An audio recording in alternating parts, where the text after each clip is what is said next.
Good morning students. आज हम अपनी स्टडी को एक बार फिर कंटिन्यू करते हुए आगे चल रहे हैं और उस आगे चलने में हमको ये पता होना चाहिए कि अभी तक हमने जितनी स्टडी की है उसमें हमने सरकार के जो 3 अंग थे, गवर्नमेंट के जो मेन 3 पार्ट थे,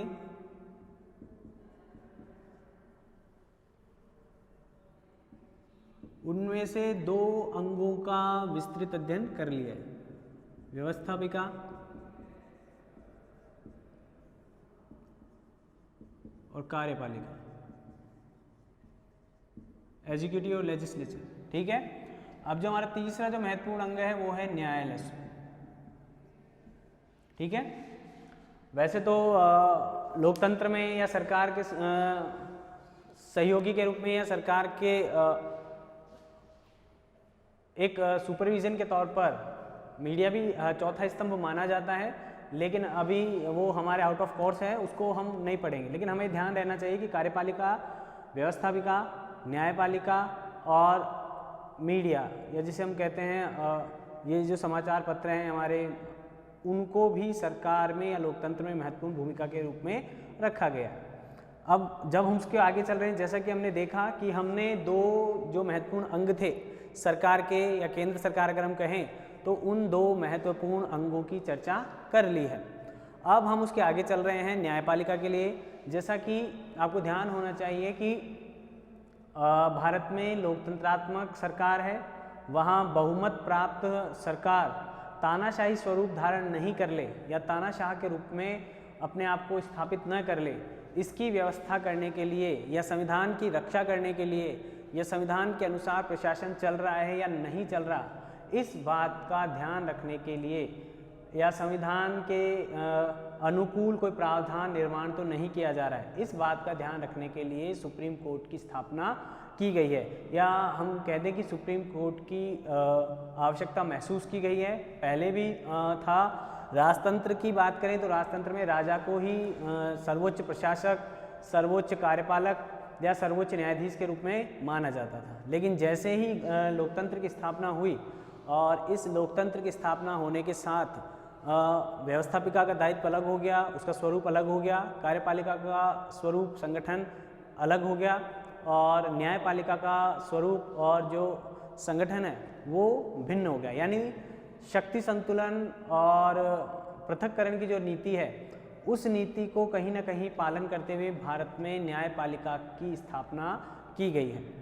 हालांकि हमको पता भी है कि 1935 के अधिनियम के द्वारा भारत में उच्चतम न्यायालय की या हम कहते संघीय न्यायालय की स्थापना की गई थी। तो मैं आपको ये बता रहा था जनरली 3 अंगों के बारे में, वो हो गया। तो जनरली उसकी बात की गई थी कि 1935 के अधिनियम के द्वारा संघीय न्यायालय की स्थापना की गई थी। अब देखिए संघीय न्यायालय में और वर्तमान जो सुप्रीम कोर्ट है उसमें थोड़ा सा बेसिक डिफरेंस ये है कि वहाँ पर सुप्रीम कोर्ट सर्वोच्च या संघीय न्यायालय सर्वोच्च अपीलीय न्यायालय नहीं था, यानी संघीय न्यायालय के विरुद्ध अपील की जा सकती थी, जबकि वर्तमान में सर्वोच्च न्यायालय जो भारत में कार्यरत है उसके विरुद्ध अपील नहीं की जा सकती है, यानी सर्वोच्च अपीलीय न्यायालय सर्वोच्च न्यायालय। ठीक है। आगे हम चले इसको देखते हुए। सबसे पहले तो हम देखें कि गठन और इसकी स्थापना। जैसा कि मैंने आपको बताया कि 1935 के अधिनियम के द्वारा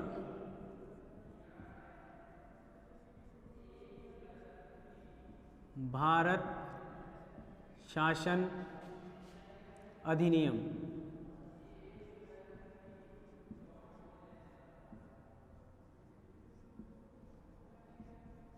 के द्वारा भारत में संघीय न्यायालय की स्थापना की गई थी।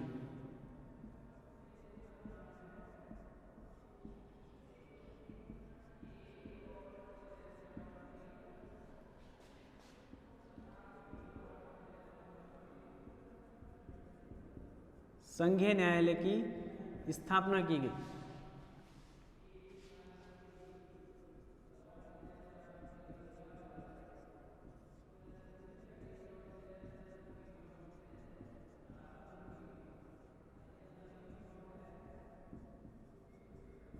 ठीक है।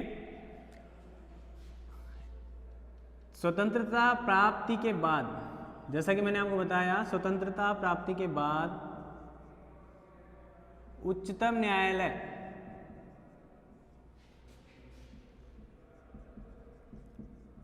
न्यायालय इस संघीय न्यायालय का उत्तराधिकारी माना गया।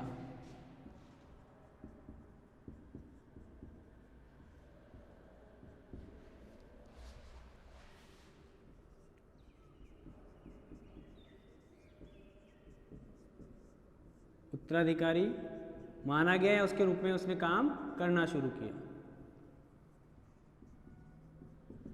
तो अगर हमारे प्रश्न आएगा या हमें उस प्रश्न का ध्यान रखना है, तो अब हम बात करेंगे या अब हम सुप्रीम कोर्ट की जो स्थापना है उसको मानेंगे 28 जनवरी। इसको इस तरह से लिख सकते हैं हम,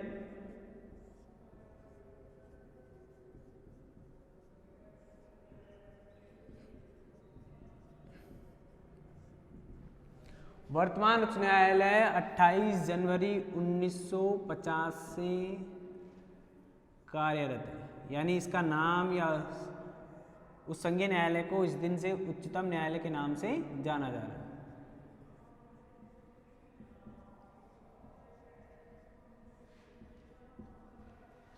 ठीक है, अब आगे हम बात करेंगे कि ये जो प्रश्न जो आते हैं या पूछे जाते हैं वो जनरली ये पूछा जाता है कि संविधान में उच्चतम न्यायालय का वर्णन कहाँ किया गया है। तो इसका हम देखें,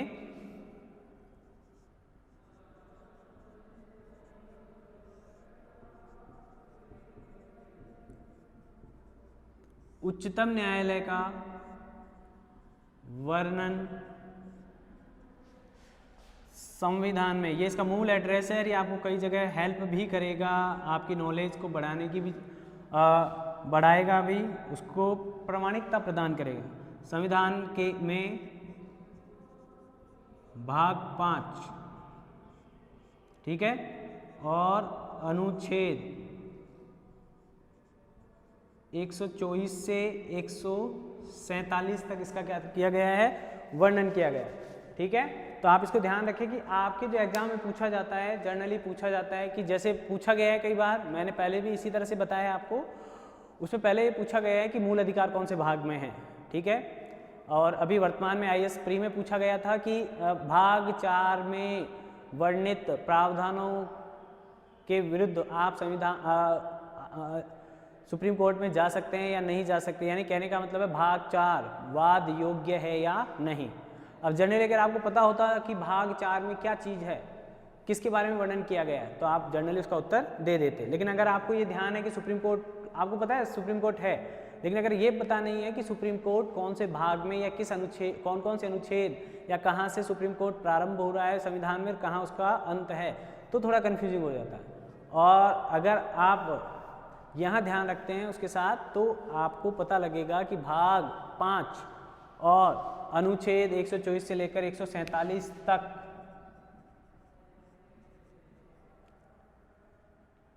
सर्वोच्च न्यायालय से संबंधित है। इसी को उच्चतम न्यायालय कहते हैं और इसी को सर्वोच्च न्यायालय भी कहते हैं।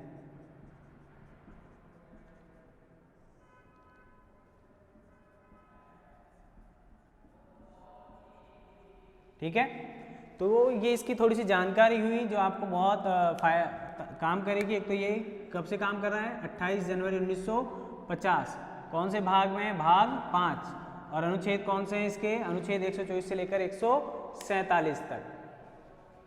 ठीक है, और ये कहाँ है उच्चतम न्यायालय, दिल्ली में।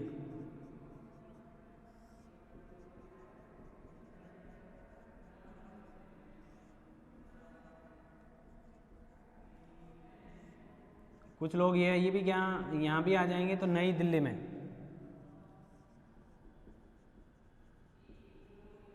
हालांकि इसकी सुप्रीम कोर्ट के द्वारा स्थान विशेष पर या परिस्थिति विशेष में संबंधित जगह पर जाकर भी न्याय का काम किया जा सकता है। ऐसा नहीं है कि यहाँ दिल्ली में स्थापित है तो दिल्ली के लिए निश्चित हो गया, फिक्स हो गया, ऐसा नहीं है। एक स्थान फिक्स है, लेकिन ये अन्य स्थानों पर या परिस्थितिवश अन्य स्थानों पर इसको अगर जाना पड़ेगा तो भी ये वहाँ जाकर क्या करेगा, काम करेगा। ठीक है, तो आप इसको देखिए, ये पार्ट यहाँ से शुरू हो रहा है, ये हर चीज़ इसमें इंपॉर्टेंट है। आप ये नहीं सोचे कि मुझे कौन सी बात याद रखनी है, कौन सी छोड़ देनी है। सारी बातें यहाँ पर जो भी आपको दिखाई दे रही हैं या लिखी हुई मिल रही हैं वो सारी इम्पोर्टेंट हैं एग्जाम के पॉइंट ऑफ व्यू से और आपकी तैयारी के दृष्टिकोण को देखते हुए। ठीक है, आगे चलें।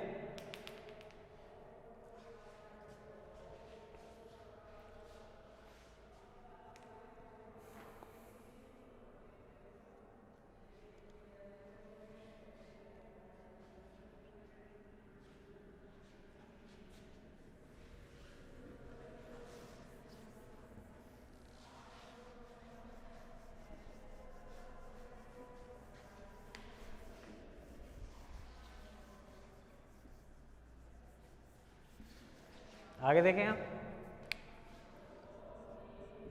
प्रारंभ यानी 28 जनवरी 1950, प्रारंभ में इसकी सदस्य संख्या या न्यायाधीशों की संख्या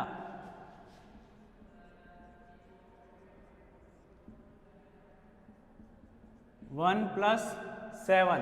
अब इसका मतलब हो गया एक मुख्य न्यायाधीश और 7 अन्य न्यायाधीश।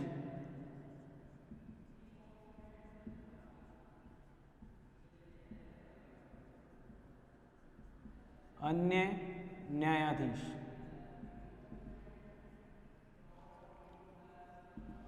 वर्तमान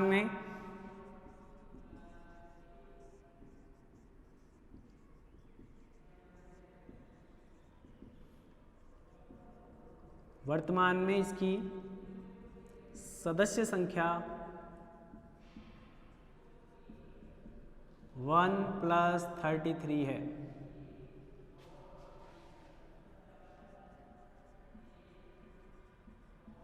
ठीक है, ये ध्यान रखने वाली बातें हैं। आज के हमको पता होना चाहिए कि न्यायाधीशों का सबसे बड़ा संख्या के आधार पर इलाहाबाद जो उच्च न्यायालय है उसकी संख्या के आधार पर वो भारत की सबसे बड़ी न्यायालय है। ठीक है, लेकिन वो सुप्रीम कोर्ट नहीं है। ठीक है, सुप्रीम कोर्ट पूरे भारत में एक है और उसकी सदस्य संख्या 34 है अधिकतम वर्तमान में, और संख्या बाद में बदली भी जा सकती है। आगे देखें आप। ठीक है, तो ये जो सदस्य संख्या है इसका आधार क्या रखा गया है कि जैसे जैसे पॉपुलेशन बढ़ रही है, जैसे जैसे कोर्ट में मामले बढ़ रहे हैं, उन मामलों का निपटारा जल्दी करने के लिए या त्वरित न्याय प्रदान करने के लिए, क्योंकि देखिए आप, न्याय में जो देरी हो रही है वो देरी भी अन्याय कहलाती है। अगर न्याय समय पर नहीं मिल रहा है तो वो भी एक प्रकार से क्या है, अन्याय है। तो उस अन्याय से बचने के लिए सुप्रीम कोर्ट के सदस्यों की संख्या निरंतर बढ़ाई जाती रही है, या उस संख्या को जनसंख्या के या मुकदमों के आधार पर प्रभावी बनाने के लिए जजों को ज़्यादा से ज़्यादा अपॉइंट किया जा रहा है। ठीक है, हालांकि अभी भी मुकदमे कम नहीं हुए हैं, बहुत लॉर्ड है, लेकिन फिर भी पहले की तुलना में जजों की संख्या बढ़ रही है। तो ये संख्या इसलिए निर्धारित की जाती है ताकि मुकदमे या न्याय का जो कार्य है वो त्वरित गति से चले। ठीक है, आगे चलें अब। नियुक्ति,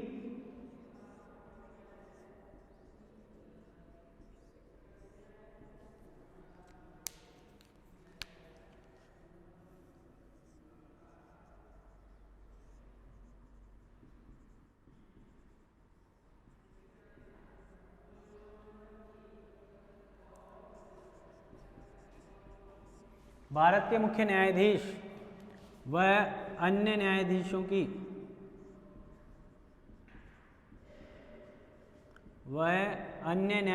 की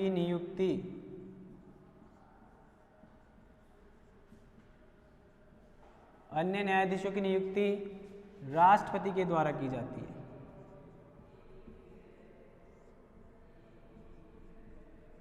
राष्ट्रपति के द्वारा की जाती है,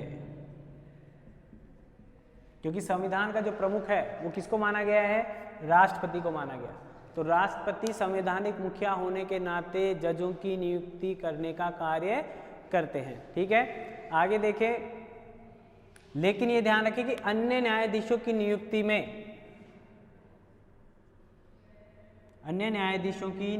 में मुख्य न्यायाधीश का परामर्श लिया जाता है। मुख्य न्यायाधीश का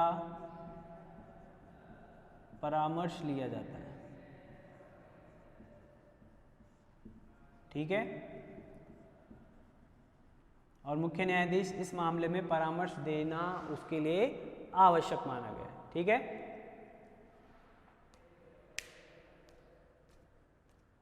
हालांकि इसमें थोड़ा परिवर्तन करने का प्रयास किया था केंद्र सरकार ने। अगर मैं उसको यहाँ आपको बताऊं तो आप उसको ध्यान रखें, जो 99th जो अमेंडमेंट था,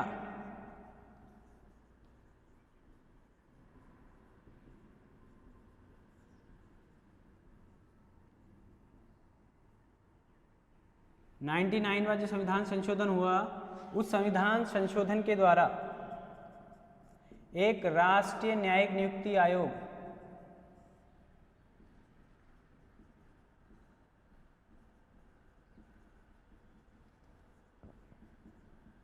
आयोग के माध्यम से जजों की नियुक्ति करने के बारे में प्रयास किया गया, लेकिन सुप्रीम कोर्ट ने इसे न्यायपालिका के कार्यों में हस्तक्षेप मानते हुए असंवैधानिक घोषित कर दिया।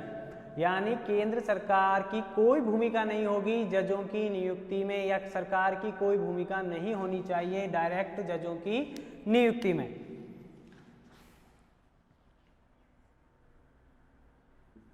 स्थापित करने का प्रयास किया गया।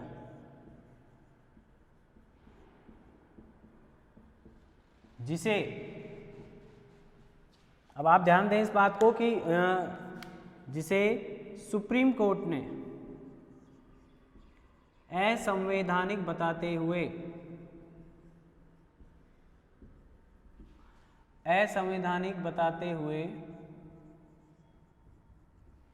रद्द कर दिया।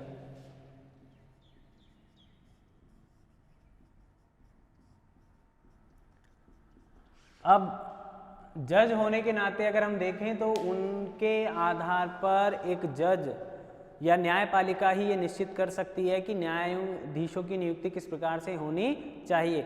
संप्रभुता की जो बात आती है वो यहाँ आती है। अगर केंद्र सरकार को ये अधिकार दे दिया जाएगा तो शायद केंद्र सरकार के कार्यों को उसी प्रकार से या एक निष्पक्षता के भाव से देखना सुप्रीम कोर्ट के लिए क्या हो जाएगा, थोड़ा सा दुष्कर हो जाएगा। तो उससे बचने के लिए सुप्रीम कोर्ट को ये पावर दी गई है कि वह देखिए किसी भी कानून को अगर वो जो असंवैधानिक है तो उसे रद्द कर सकती है।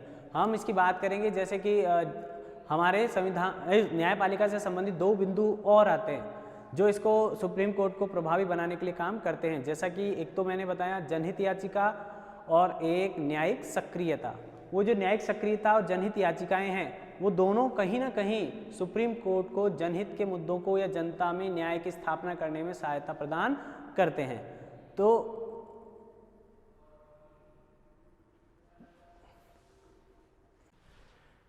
ये तो काम हुआ कि जिसके द्वारा न्यायाधीशों को हम नियुक्ति दे रहे हैं और केंद्र सरकार ने वहाँ हस्तक्षेप करने का प्रयास किया। और मैं एज ए न्यायाधीश तो नहीं हूँ, लेकिन न्याय को जहाँ तक हमें जानकारी होनी चाहिए, हमें बहुत अच्छा उपाय है कि सब अपने अपने कार्य क्षेत्र में संप्रभु रहें, अपने अपने कार्य क्षेत्र में अच्छे योग्यता के साथ काम करें, लेकिन दूसरों का उन पर अनावश्यक कोई दबाव नहीं हो।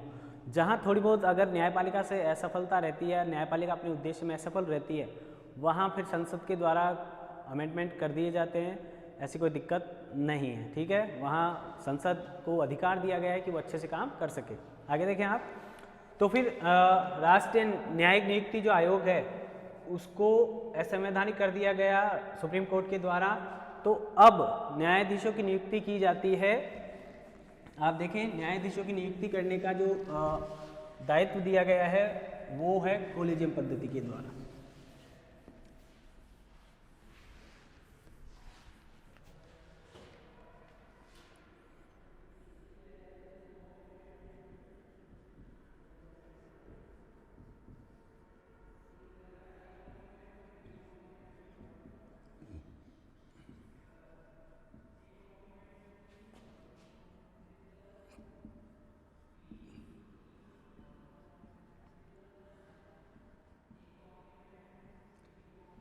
कोलेजियम पद्धति द्वारा की जाती है।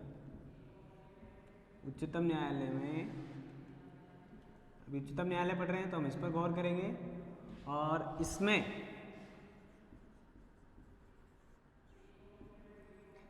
सीजेआई और 4 अन्य न्यायाधीश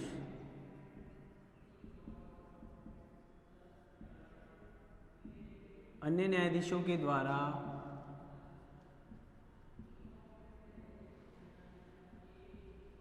न्यायाधीश के पद पर जो व्यक्ति नियुक्त किया जाना है उसके नाम की सिफारिश करती है।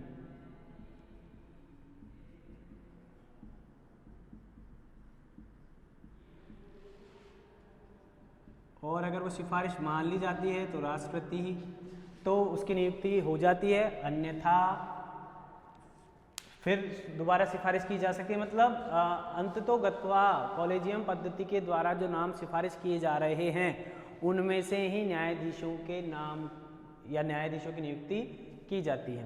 केंद्र सरकार ने प्रयास किया था राष्ट्रीय न्यायिक नियुक्ति आयोग के द्वारा, लेकिन सुप्रीम कोर्ट ने उसे हस्तक्षेप मानते हुए रद्द कर दिया है, असंवैधानिक मानते हुए उसे रद्द कर दिया गया। आगे देखें हम योग्यताएं।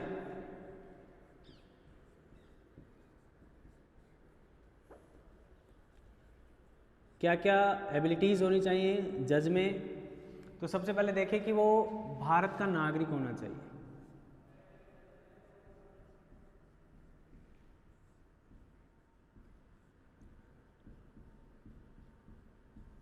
ये आ सकता है, आपसे पूछा भी जा सकता है, तो ये योग्यताएं याद रखें और ये कंपलसरी है, ठीक है। दूसरी है किसी उच्च न्यायालय में, उच्च न्यायालय या उच्च न्यायालयों में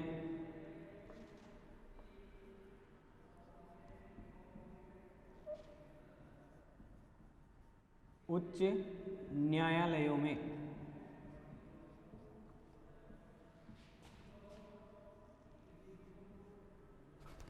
उच्च न्यायालय में कम से कम 5 वर्ष जज रहो।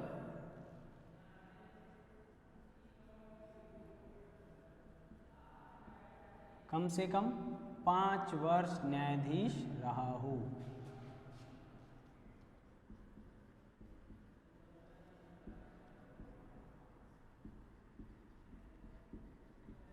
ठीक है। जैसे आप अगर अभी सेकेंड ईयर में आए हैं तो आपकी योग्यता होनी चाहिए कि कम से कम आपने फर्स्ट ईयर पास की हो। प्रमोट भी इंक्लूड कर सकते हैं आप, इस बार आप प्रमोटेड हुए हैं तो प्रमोटेड भी हो सकते हैं सेकेंड ईयर में आने के लिए, सीधी सी बात है।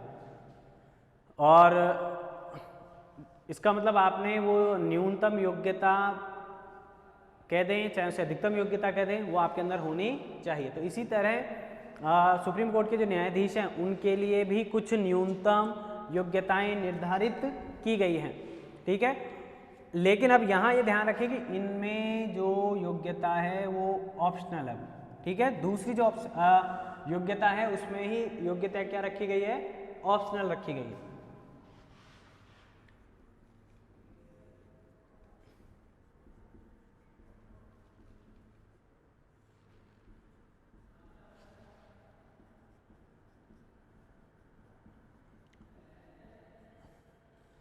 उच्च न्यायालय या न्यायालयों में किसी न्यायिक पद पर, जरूरी नहीं जज ही रहा हो, किसी भी न्यायिक पद पर आरजीएस होते हैं ना जैसे राजस्थान में, पद पर रहा हो। यहां टाइम कितना है, कम से कम 10 वर्ष।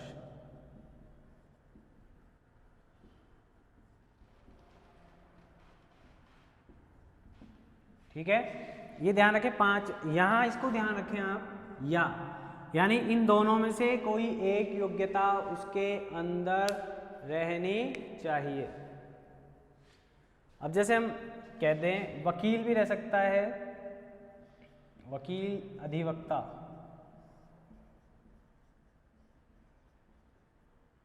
ठीक है।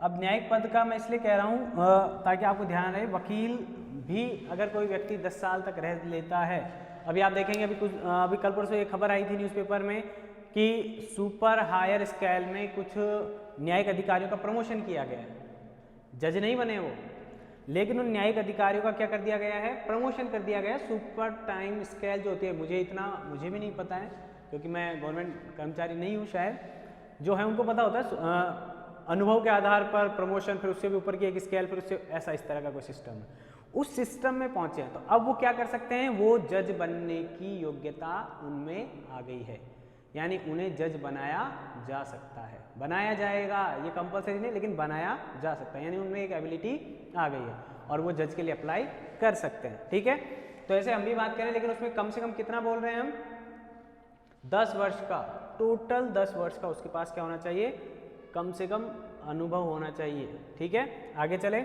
तीसरी जो योग्यता है जिसका कभी उपयोग नहीं हुआ है और जो सबसे सरल भी हो सकती है, तीसरी जो है कि राष्ट्रपति की नजर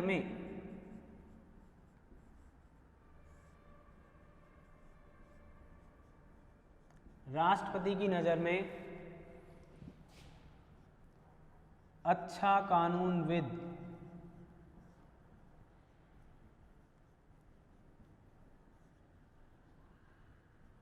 अच्छा कानूनविद या कानून का ज्ञाता होना चाहिए।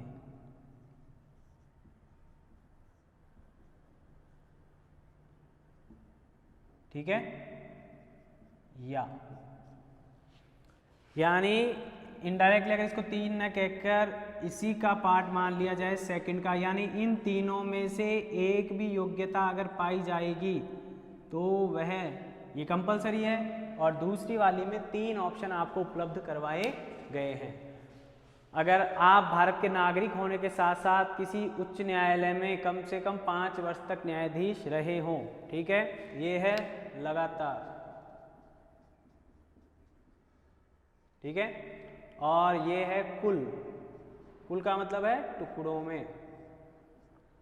अब यहां पर है कि किसी एक उच्च न्यायालय में या किसी दूसरे उच्च न्यायालय में भी आप जाकर क्या कर सकते हैं, अगर हम इसको चाहें तो यहां से हटा भी सकते हैं।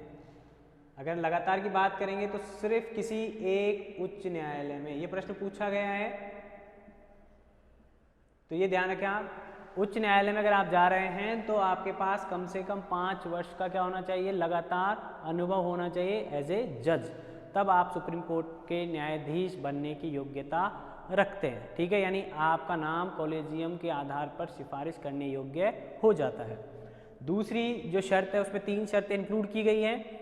पहली तो है कि आप के द्वारा, मतलब दूसरी में तो पहले तो हमने बता दी कि 5 साल तक न्यायाधीश रहे, दूसरी इसी में या किसी उच्च न्यायालय में कम से कम 10 साल तक वो व्यक्ति अधिवक्ता के तौर पर काम कर रहा हो या न्यायिक पद में रहा हो। तीसरी जो है, सेकंड का थर्ड जो है वो है कि वो राष्ट्रपति की नज़र में एक अच्छा कानून का जानकार हो, राष्ट्रपति को ये विश्वास हो कि ये व्यक्ति कानून की अच्छी समझ रखता है, तो राष्ट्रपति ऐसे व्यक्ति को नियुक्त करने की क्या कर सकता है, सिफारिश कर सकता है। देखो सिफारिश का काम यहीं से चल रहा है, योग्यताएं तो साइड में भी हो सकती हैं, लेकिन अब यहां पर क्या किया गया, आज तक मात्र इस योग्यता के आधार पर किसी जज की नियुक्ति नहीं हुई।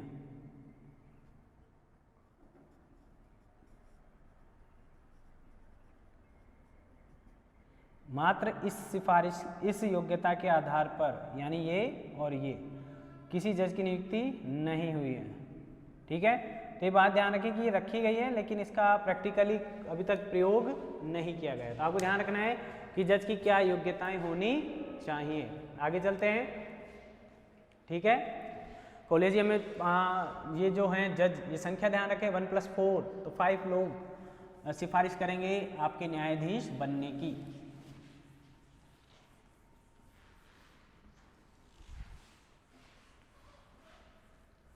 इसको देखें, दिमाग में रखें। फैक्ट्स आते हैं, जो बड़ा डिस्क्रिप्टिव क्वेश्चन आएगा वो मैं आपको बता दूंगा कि बड़ा प्रश्न क्या आएगा, ये सारे छोटे बनते आते हैं इनकी योग्यताओं से, कॉलेजियम पद्धति से, महाभियोग के द्वारा। शपथ, जैसा कि आपको पता है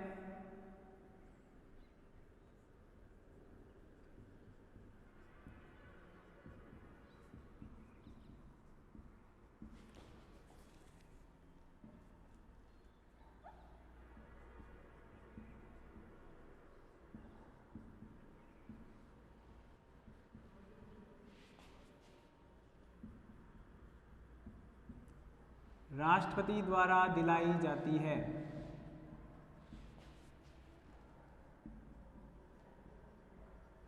ठीक है, फिक्स नहीं है।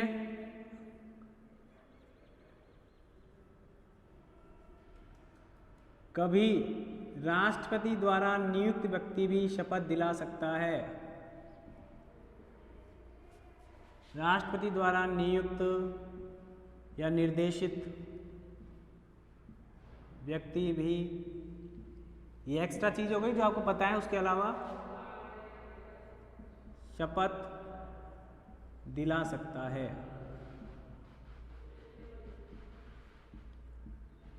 ठीक है,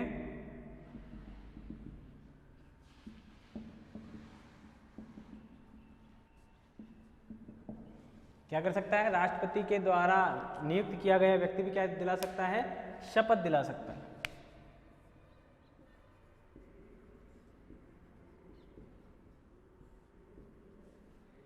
कार्यकाल 65 वर्ष की आयु तक।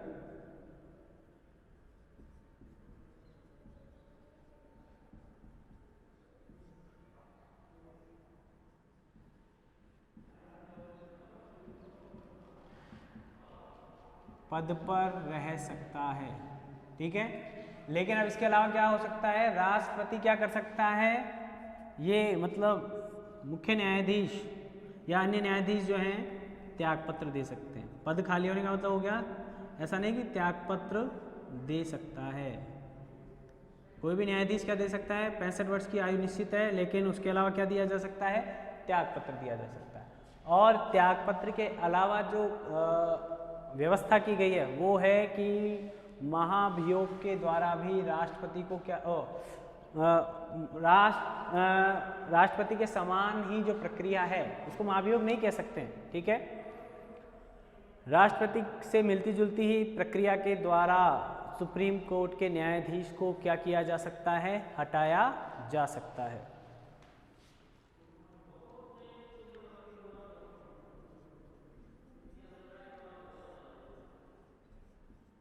राष्ट्रपति के द्वारा न्यायाधीशों को हटाया जा सकता है। अब यह न्यायाधीश या न्यायाधीशों को हटाया जा सकता है।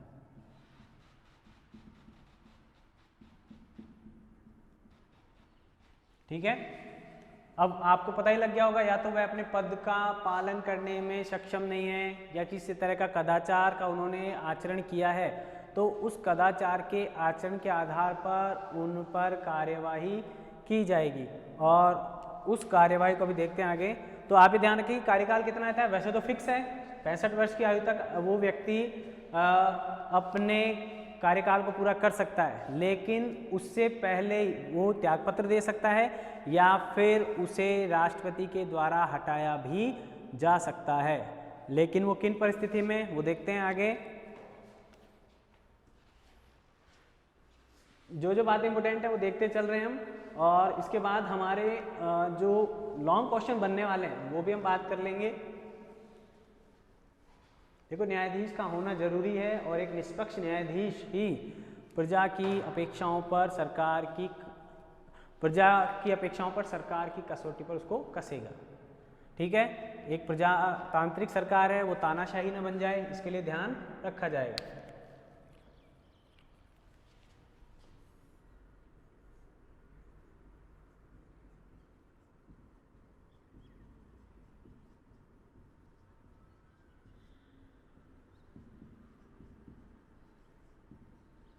उच्चतम न्यायालय के न्यायाधीश को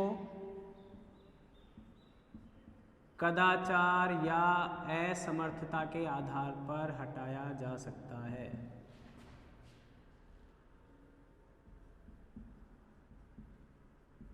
के आधार पर हटाया जा सकता है।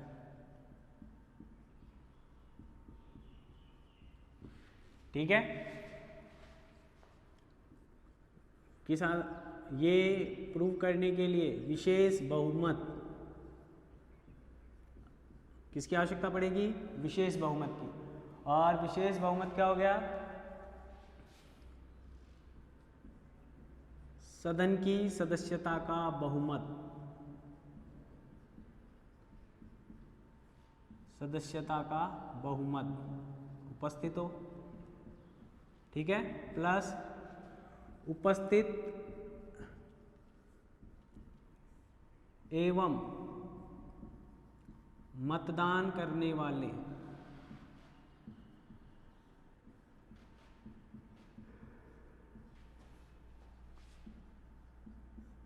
दो तिहाई बहुमत। ठीक है, ये दोनों चीजें जब साथ होंगी तब किसी भी राष्ट्रपति को हटाए जाने की सिफारिश की जाएगी, मतलब पास हो जाएगा। अब इसके लिए प्रस्ताव कब आएगा? उस प्रस्ताव के लिए 100 सदस्य तो लोकसभा के हों, 100 सदस्य लोकसभा के, ठीक है, और 50 सदस्य राज्यसभा से।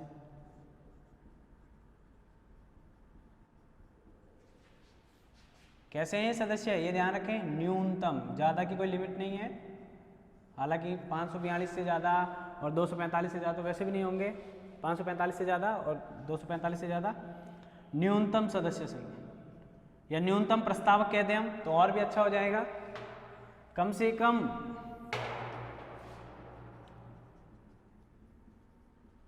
जिस भी सदन में प्रस्ताव आएगा उस सदन में या तो न्यूनतम 100 लोकसभा से आएगा तो न्यूनतम 100 लोकसभा सांसद होंगे, राज्यसभा से आएगा तो न्यूनतम 50 राज्यसभा सांसद होंगे, जो कि किसी भी न्यायाधीश को हटाने के लिए क्या होगा? सिफारिश करेगा। ठीक है, ये अपना प्रस्ताव लोकसभा अध्यक्ष को देंगे, लोकसभा वाले तो, ठीक है, और राज्यसभा वाले देंगे राज्यसभा के सभापति को, सभापति को। अब उसे ये अधिकार है, ये ध्यान रखें आप, वो या तो स्वीकार कर दे, क्या कर दे? स्वीकार। जिस भी व्यक्ति के पास आएगा वो चाहे तो स्वीकार कर दे या अस्वीकार कर दे। अगर इसको लगता है कि ये स्वीकार करने योग्य नहीं है तो अस्वीकार कर देगा, और स्वीकार करने योग्य है तो वो वहाँ पर स्वीकार कर लेंगे। फिर एक सदन से प्रस्ताव पास होकर, जैसे यहाँ ये पास करेंगे, ठीक है, अब जैसे ही कदाचार का आरोप लगेगा तो ऐसे थोड़ी तुरंत ही हटा दिया जाएगा। अब क्या किया जाएगा कि जिस भी न्यायाधीश पर कदाचार का आरोप लगाया गया है उस व्यक्ति के खिलाफ जांच की जाएगी दूसरे सदन के द्वारा। 3 सदस्यीय जांच समिति का गठन किया जाएगा। इसको देख लें आप, फिर मैं बोलता हूं, आगे इसको मिटाना पड़ेगा इसलिए।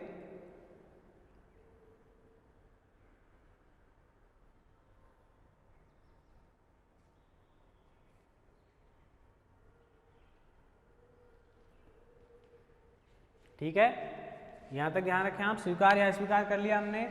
अब इसकी क्या होगी? इस आरोप की जांच की जाएगी। देखें आप इसको, ये क्या कर रहे हैं? न्यायाधीश को हटाने की प्रक्रिया देख रहे हैं। वो खुद भी त्याग पत्र देकर हट सकता है, मतलब इससे अगर वो बचना चाहता है। देखिए आप व्यवस्थाएं बहुत कर रखी हैं, पद की गरिमा भी है। सुप्रीम कोर्ट के न्यायाधीश हों या चीफ जस्टिस हो तो उनकी अपनी गरिमा होती है, उनका एक अपना एक आचरण होता है, बिहेवियर होता है।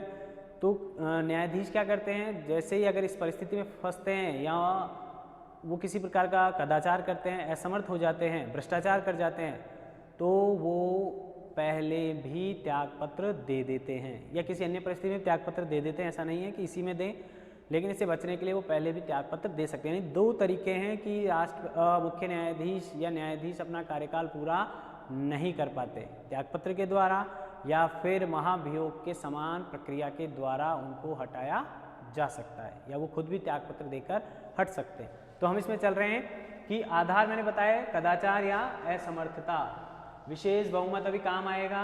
विशेष बहुमत मैंने बताया कि जिस भी सदन में वो प्रस्ताव आया है उसके बहुमत प्लस मतदान करने वाले और उपस्थित लोगों का 2/3 बहुमत होना चाहिए। ठीक है, प्रस्ताव कौन लेकर आएगा?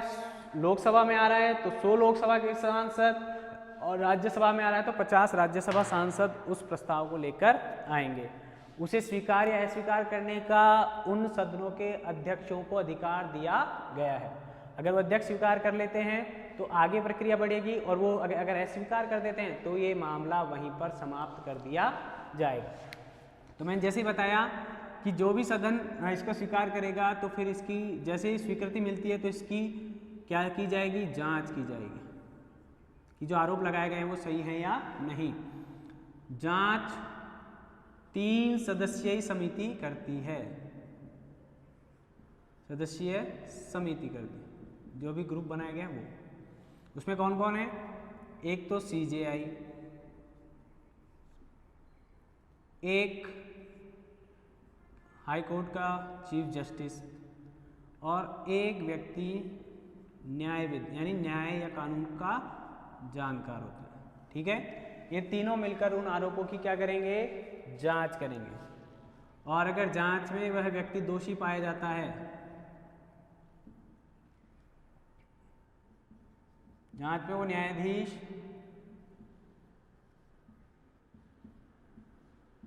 दोषी पाया जाता है, दोषी पाया गया है, तो फिर वो जो विशेष बहुमत अभी मैंने आपको बताया था, उस विशेष बहुमत के आधार पर, विशेष बहुमत के आधार पर उस न्यायाधीश को हटाने की क्या कर दी जाती है? सिफारिश कर दी जाती है।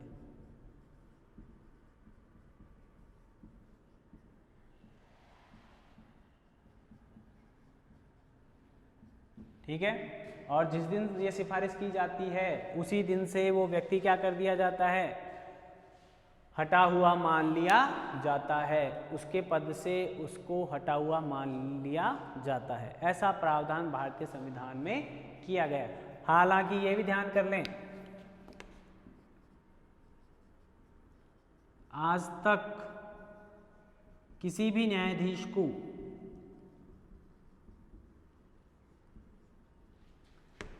न्यायाधीश को हटाया, इस प्रक्रिया से लिख दें, इस प्रक्रिया से हटाया नहीं जा सका,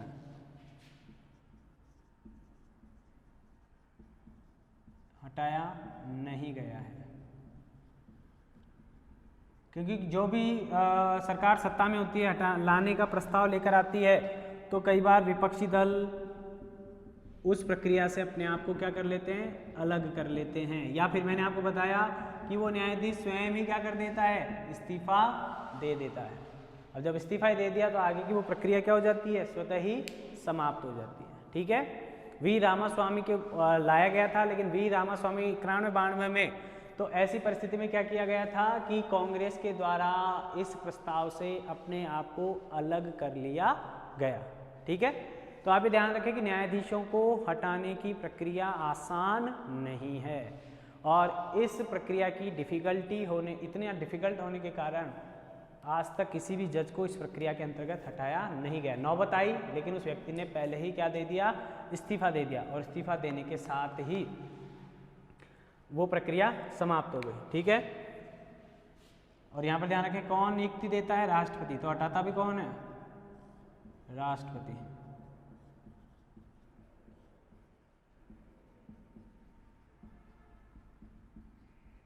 ठीक है, तो ये पूछ लिया जाता है कई बार, क्योंकि महाभियोग में भी आपके काम आएगी, तो इसको आप याद रखें कि सुप्रीम कोर्ट के न्यायाधीशों को किस प्रकार से हटाया जाता है।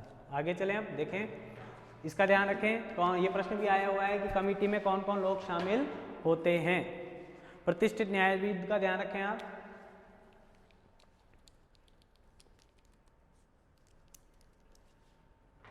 चलिए आगे चलते हैं।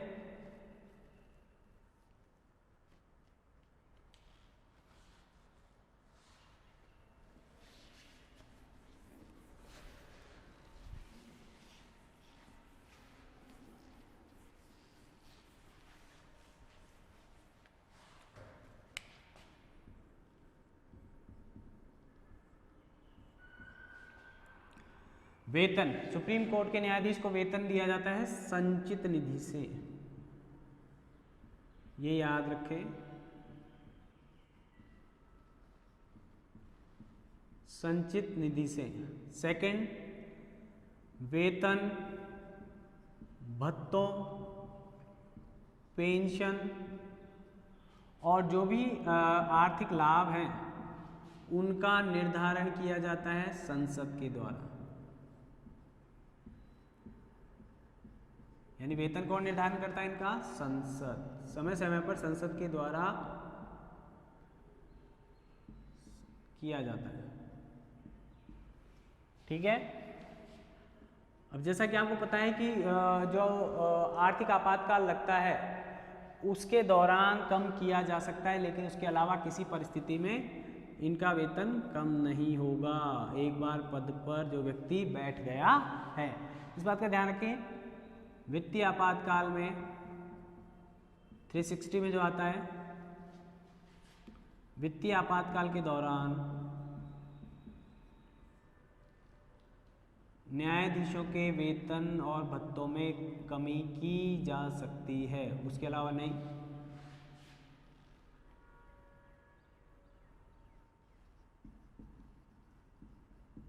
वेतन व भत्तों में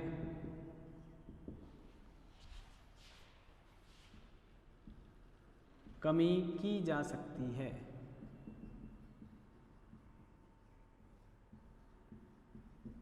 ठीक है।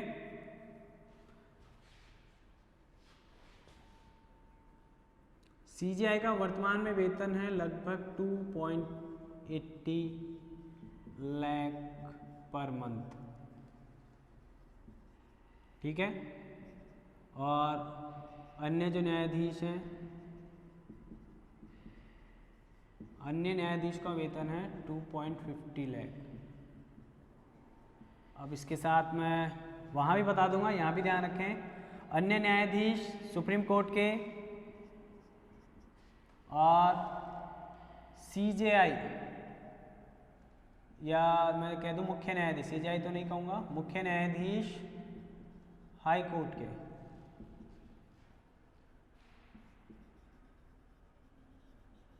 बराबर है इन दोनों का वेतन।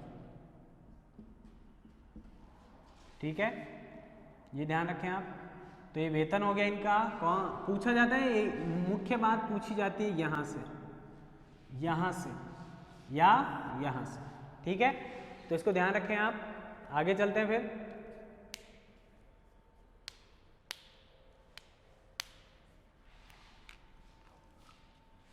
अब 3 शब्द और आते हैं आपके पास जो आपको कभी कभी बहुत कंफ्यूजिंग सिचुएशन में डाल देते हैं, और उस कंफ्यूजिंग स्थिति के से बचने के लिए आप देखें,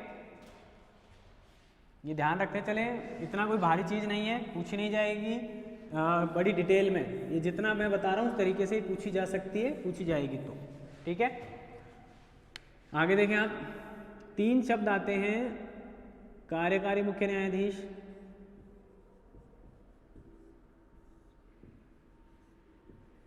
मुख्य न्यायाधीश। ठीक है, एक आता है तदर्थ न्यायाधीश,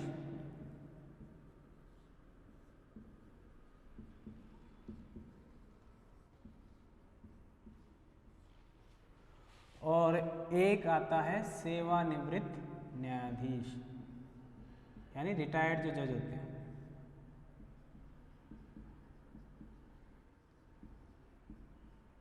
ठीक है, तो एक एक करके इनकी बात करते हैं।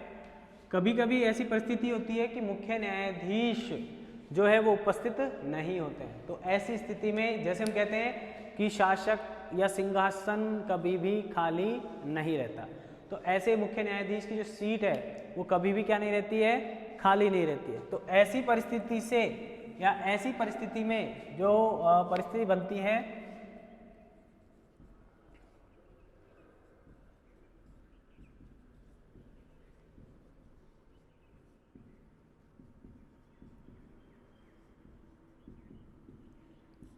उस समय सुप्रीम कोर्ट के किसी जज को जो वर्तमान में अन्य न्यायाधीश है उनमें से मुख्य न्यायाधीश की स्थान पर उसे नियुक्त कर दिया जाता है। ठीक है, तो देखें हम क्या क्या कारण हो सकते हैं। पहला तो है कि मुख्य न्यायाधीश अनुपस्थित हो,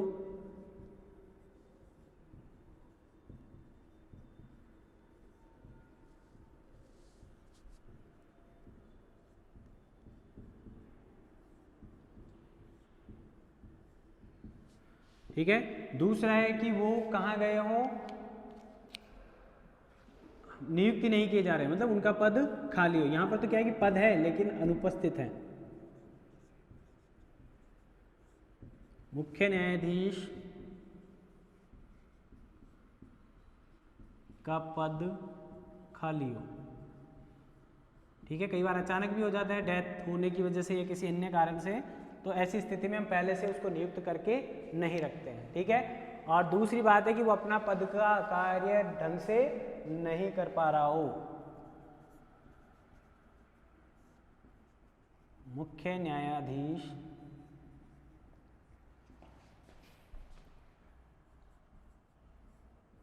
पद के निर्वहन में असमर्थ हो या वो कर नहीं पा रहा हो। ठीक है, तो ऐसी स्थिति में किसकी नियुक्ति की जाएगी, कार्यकारी मुख्य न्यायाधीश की नियुक्ति की जाएगी।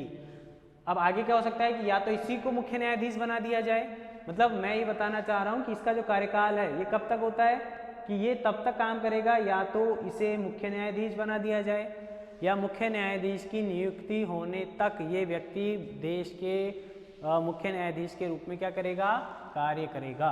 ठीक है, अब आगे चलें। जैसा कि मैंने बताया तदर्थ न्यायाधीश, तदर्थ एडहॉक, तो तदर्थ न्यायाधीश का मतलब क्या हो गया कि जैसे हमने बात कर रखी है कि 1/10 न्यूनतम सदस्य होते हैं किसी भी सदन को चलाने के लिए, ऐसे ही सुप्रीम कोर्ट को चलायमान रखने के लिए न्यूनतम न्यायाधीशों की संख्या अगर कहीं कम रह जाती है तो उस न्यूनतम संख्या को पूरा करने के लिए अस्थायी न्यायाधीशों की क्या की जाती है, नियुक्ति की जाती है। ठीक है, तदर्थ न्यायाधीश का मतलब क्या हो गया कि ऐसे सुप्रीम कोर्ट में कोरम को पूरा करने के लिए अन्य न्यायाधीशों की क्या की जाती है, नियुक्ति की जाती है। ठीक है,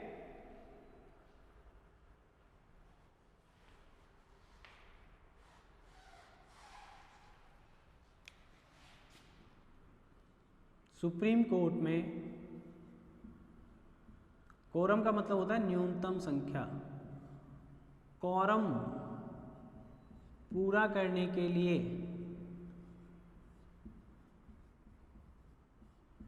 अस्थायी न्यायाधीशों की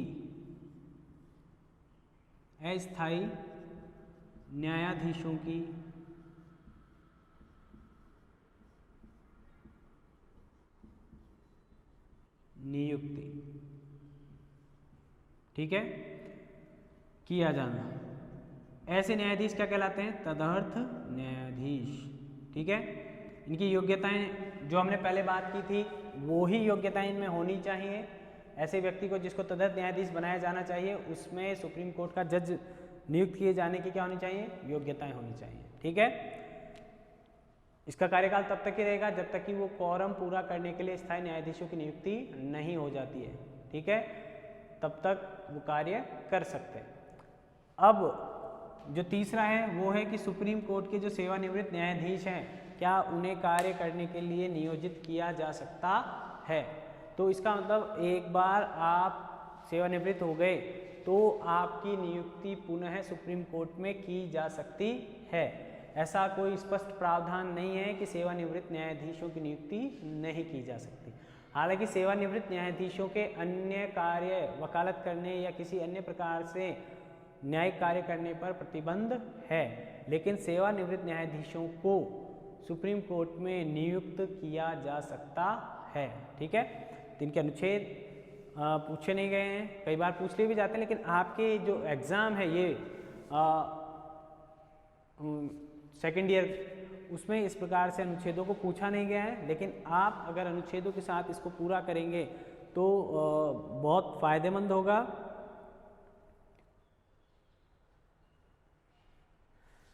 और आगे कंपटीशन एग्जाम के लिए भी आपको फ़ायदा करेगा। ठीक है, इनकी नियुक्ति मुख्य न्यायाधीश के द्वारा की जा सकती है, वही बात अल्पकाल के लिए। देखो दिक्कत कहाँ आती है, जैसे मान लीजिए कोई जज किसी महत्वपूर्ण केस को सुन रहा है, उस मुकदमे की सुनवाई कर रहा है, और इसी दौरान वो केस इतना लंबा चलता है कि उसके सेवानिवृत्ति का टाइम आ जाता है, तो कई बार तो उसके सेवानिवृत्ति को एक्सटेंड कर देते हैं। ठीक है, और कई बार सेवानिवृत्त न्यायाधीश को नियुक्त भी किया जा सकता है पुनः, मतलब उसके कार्यकाल के पूरा होने के बाद, सेवानिवृत्त होने के बाद भी उसको नियुक्त किया जा सकता है, या फिर उसके कार्यकाल को एक्सटेंड भी किया जा सकता है। ठीक है,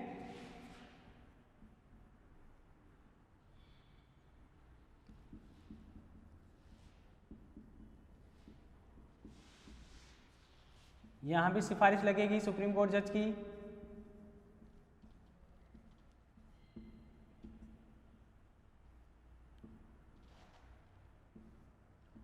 ठीक है, तो ये तीनों जो कंफ्यूजिंग वर्ड थे वो थोड़े से समाप्त हो गए हैं, तो आप ये ध्यान रखें। और ये तीनों ही आपको पता लग गया होगा। इसमें राष्ट्रपति की सिफारिश भी चाहिए, जो कि हमको पता है, राष्ट्रपति की पूर्व अनुमति आवश्यक है, और उस व्यक्ति की भी जिसको जज बनाया जाना है। तो ये तीन जो कंफ्यूजिंग चीज़ें थी हमारे समझ में आ गई होंगी। ठीक है, दोनों अल्पकाल के लिए समानता है, दोनों सुप्रीम कोर्ट में नियुक्त किए जा रहे हैं। अभी भी पूछा गया था कि क्या तदर्थ न्यायाधीश की नियुक्ति उच्चतम न्यायालय में होती है या अन्य न्यायालयों में भी इनकी नियुक्ति की जा सकती है। ठीक है, इससे रिलेटेड प्रश्न पूछा गया था, उसकी चर्चा करेंगे, लेकिन वो आपसे अभी रिलेटेड नहीं है, आप इसको ध्यान में रखते हुए काम करें।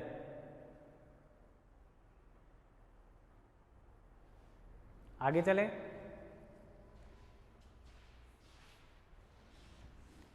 वेतन बताया मैंने अभी आपको, कौन सी निधि से दिया जाता है वो ध्यान रखें आप। जितनी बातें लिखाई जा रही हैं सारी बातें महत्वपूर्ण हैं, ये बात आप अपने माइंड में सेट करके रखें, क्योंकि बड़ा प्रश्न ज़्यादातर इसका जो आएगा वो यही पूछा जाएगा, गठन, शक्तियाँ और क्षेत्राधिकार।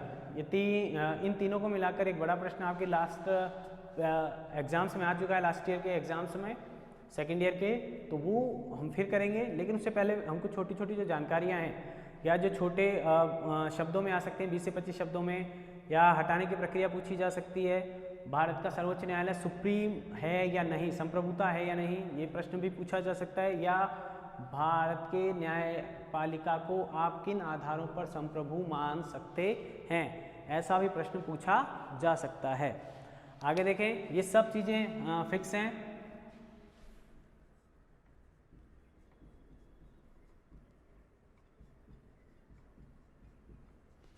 उच्चतम न्यायालय का स्थान कहाँ है, मैंने पहले बताया था, दिल्ली में घोषित किया गया।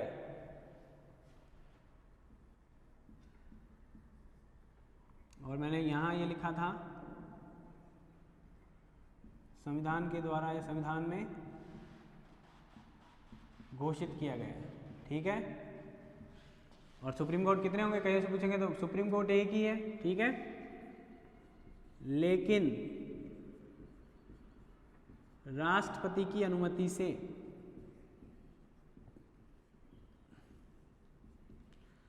इसे कहीं और भी क्या किया जा सकता है, नियुक्त किया जा सकता है।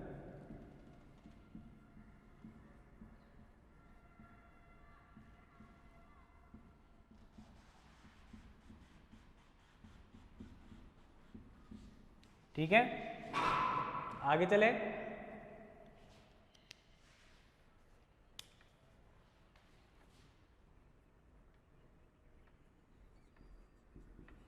न्यायालय की जो प्रक्रिया है,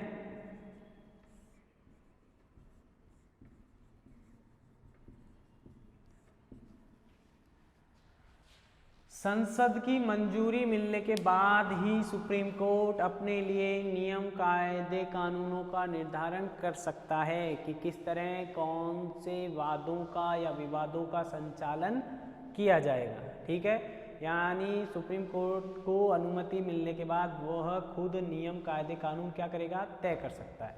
और इसके लिए वो संवैधानिक मामलों के लिए देखें आप, संसद में मतलब बात की है मैंने कई बार क्योंकि वो करेक्शन कर देती, लेकिन संवैधानिक मुखिया कौन है, राष्ट्रपति। ठीक है,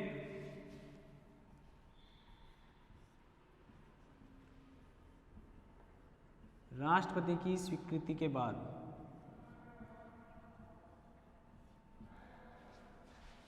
न्यायालय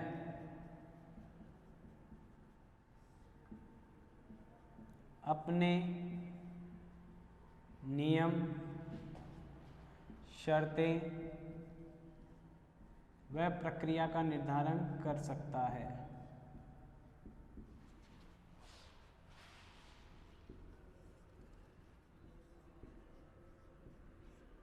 का निर्धारण करता है। ठीक है, यानी यहां पर वो क्या है, संप्रभु है, या संप्रभुता का उसमें यह गुण है। किसकी अनुमति के बाद, राष्ट्रपति की। राष्ट्रपति सर्वे सर्वा है संविधान का। ठीक है, तो अब संवैधानिक मामलों में भाई किन मामलों में नियम कायदे बनने वाले हैं, वो तो संवैधानिक मामलों से संबंधित यदि कोई नियम कायदे कानून बनाने हैं या वहाँ कोई समस्या है तो 5 न्यायाधीशों की पीठ तय करेगी। 5 न्यायाधीशों की पीठ उन मामलों को देखेगी। ठीक है, यानी संवैधानिक मामलों को देखने के लिए जजों की संख्या पूछी गई है, इसलिए मैं आपको बता रहा हूँ 5 जज होंगे। संवैधानिक मामलों की पीठ में कम से कम कितने जज होंगे, 5। और वहीं अन्य कोई मामला होगा या अन्य किसी प्रकार का कोई मुद्दा होगा, अन्य मामलों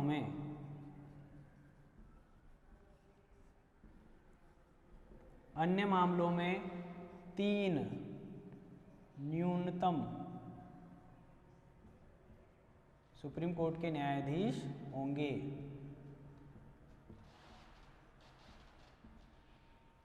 न्यायाधीशों की पीठ तो ये डिसाइड करेंगे। संवैधानिक मामलों में तो 5 जज डिसाइड करेंगे, और अन्य संवैधानिक मामलों के इतर कोई मामला होगा उसके नियम कायदे कानून तय करने के लिए न्यूनतम 3 जजों की पीठ निश्चित करेगी। ठीक है, तो ये आपकी जो प्रक्रिया है नियुक्ति के संबंध में, वेतन के संबंध में, मैंने आपको ये जानकारी आज दी है। अब हम कल या नेक्स्ट वीडियो में चर्चा करेंगे जिसमें हम बात करेंगे इनके क्षेत्राधिकार की। ठीक है, या शक्तियाँ, क्षेत्राधिकार, क्या क्या पावर्स हैं इनके पास, उनके बारे में बात करेंगे। तब तक के लिए आप इसे याद करें, कोशिश करें, अनुच्छेदों के साथ जोड़ने का प्रयास करें, और ऐसा कर पाते हैं, उसको याद कर पाते हैं तो आप कम से कम 2 या 3 कंपटीशन में आने वाले क्वेश्चंस को बिना किसी डाउट के पूरा कर लेंगे। बिना किसी हेजिटेशन के या डाउट के वो क्वेश्चन आपका एकदम राइट होगा। इस तरह के प्रश्न पूछे जाएंगे जिस तरह के मैंने आपको नाम बताए हैं।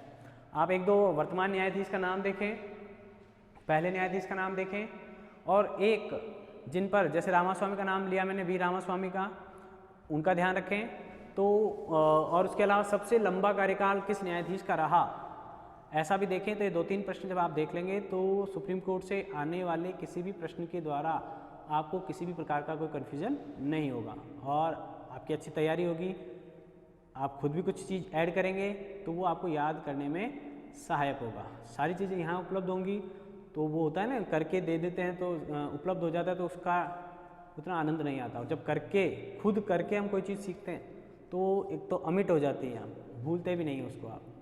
और एक आपका मोटिवेशन भी मिलता है आपको कि हाँ मैंने ये किया था और ये मुझे याद हुआ। इस तरीके से कहीं से भी कोई प्रश्न पूछा जा सकता है। ठीक है, पहले न्यायाधीश जो ब्रिटिश शासनकाल में रहे थे उनका नाम भी देखना, इल्मे है, सरनेम आगे देखें आप। तो इस तरह से आप तैयार करें। तो फिर अब हम कल नेक्स्ट टॉपिक देखेंगे, तब तक के लिए मिलते हैं फिर, तब तक के लिए शब्बा खैर।